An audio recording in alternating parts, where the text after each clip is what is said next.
All right, we're doing good this morning. So this is our big cabinet. This is a 4 foot long cabinet, 4 foot by 34.5 height wise. All this is something you don't see when you buy your cabinet from Home Depot or Lowe's or even cabinet companies. I was talking with a lady who I'm doing some work for.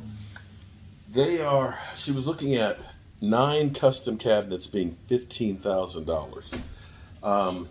Typically, you'll get, if you're lucky, an upgrade would be 1/2 inch birch plywood or cabinet grade plywood.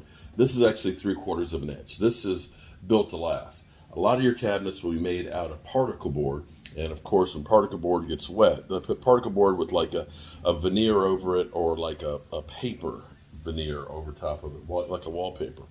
It gets wet, it swells, it messes up. This will get wet, it'll stain, but it's not going to delaminate. These things will last for years. In fact, some of the cabinets I have built 15 years ago are still going strong.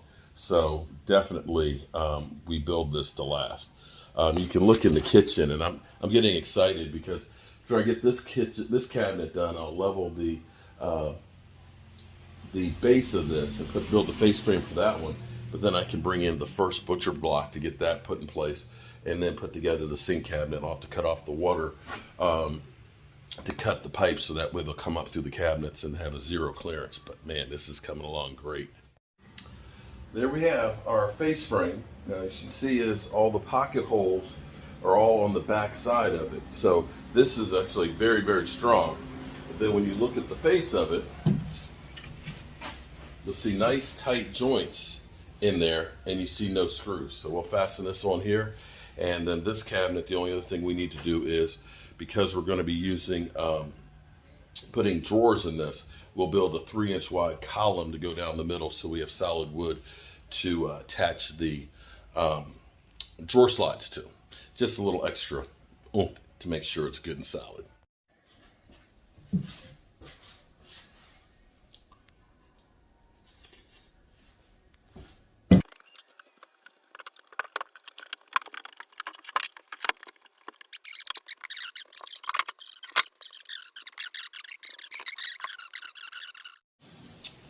All right, there we go. We got our blind cabinet in right there. I just have to build the sink base one, and I need to get some sealant to seal up the around the ductwork there on the bottom. But this is beginning to start to look a lot like a kitchen. Now I do have one little issue here. The countertops are 8 foot long, and I'm going to be just a little bit short. Now I'm thinking I could do a couple of things. I could splice and put a piece on the extension to extend one of them just a little bit in the back corner there. I could laminate that onto it. I could shorten the kitchen and slide it down, because I'm literally, how much am I off? I am off by about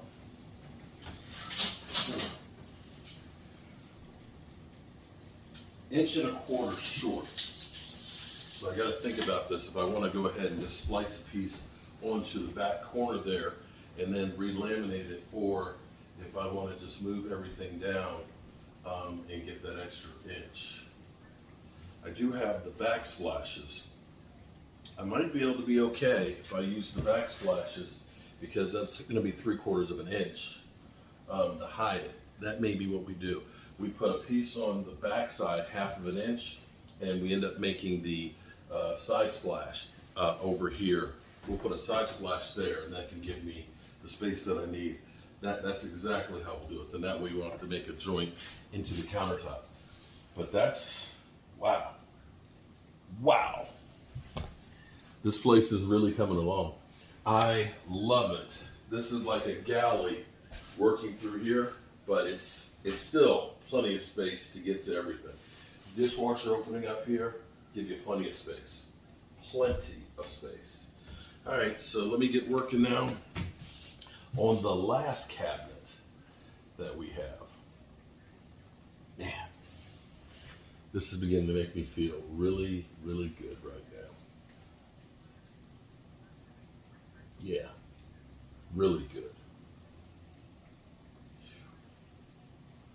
All my work is beginning to pay off now.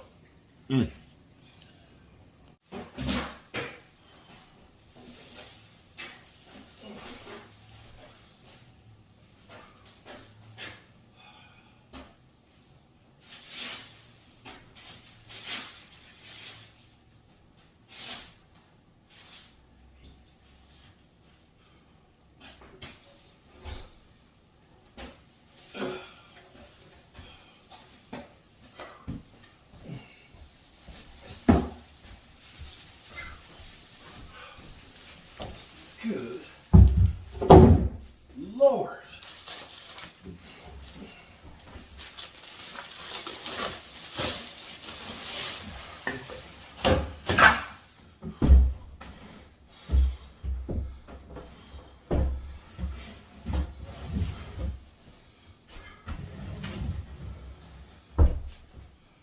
Holy moly.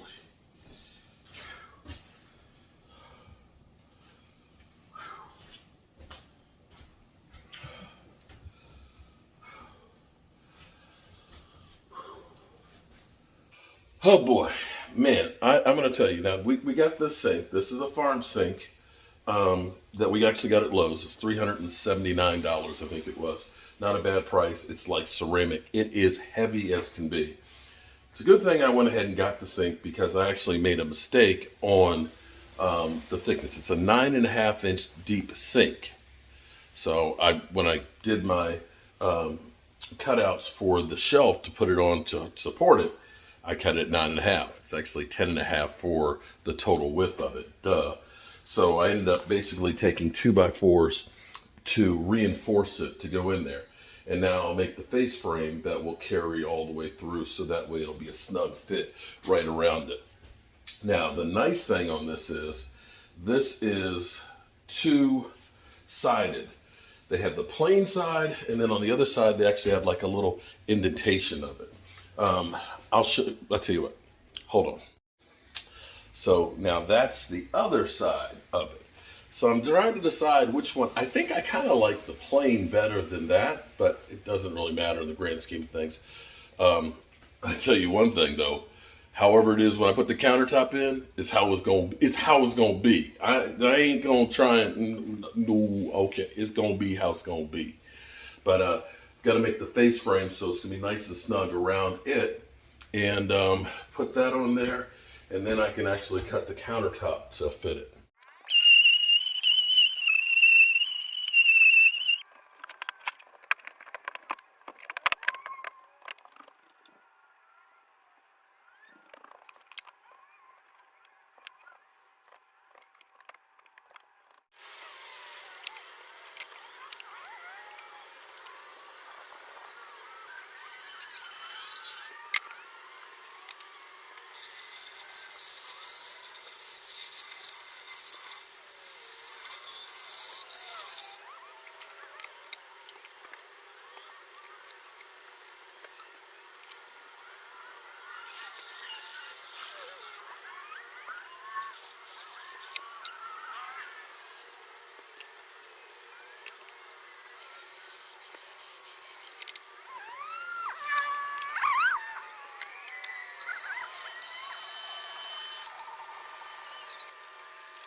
There we have it.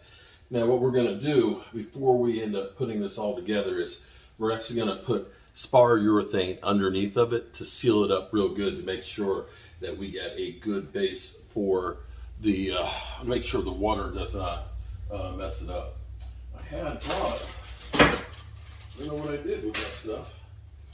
I bought some hose clamps and some other stuff and can't find it. So I've got another bag somewhere from Lowe's that has my vent and my T's for putting this together with. I can't find it. I must have left it at Lowe's. Oh well.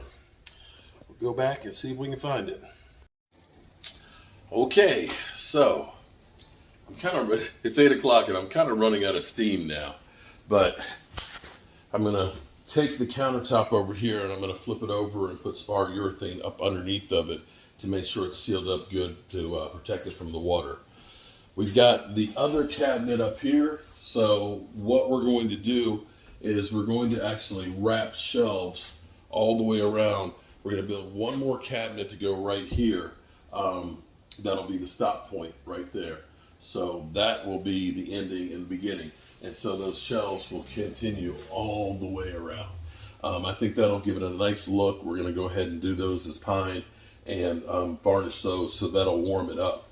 And it's amazing that this is not that big of a kitchen, but it feels a lot bigger than you would think. It's only 17 by 11, but there's a lot of stuff, and it's very functional.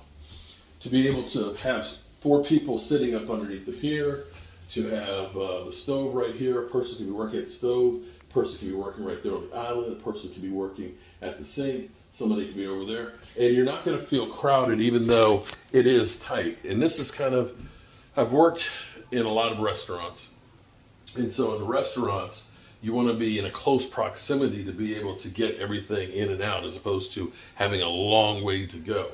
And that's part of the design in here, well, and necessity, because there's not a lot of space in here. But I'm loving this right now, and can't believe that this is the same place. So we're going to keep on working on this sucker and do a little bit more for about another hour, and then I'm going to get ready to get out of here.